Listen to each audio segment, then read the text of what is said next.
pakiusap. Bawa kayo sa akin. Tulungan niyo ako makabili ng makakain ngayon. Maawa na kayo sa pulube.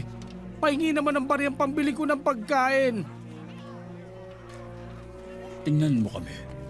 Wala kaming angkin na pilak o ginto. Pero ibibigay ko sa iyo kung anong meron ako. Sa pangalan ni Hesukristo na taga Nazaret, tumayo ka at maglakad. Ginagamit niya ang pangalan ni Jesus para makagawa ng himala.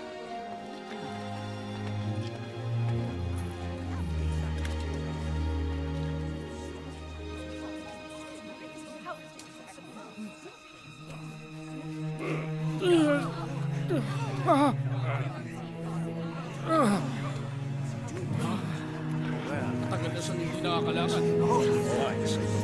Ano nangyari yun?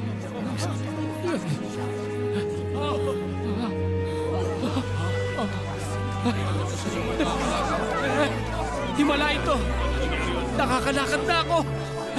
Nakakalakad na ako! Purihin ang Panginoong Diyos na dakila!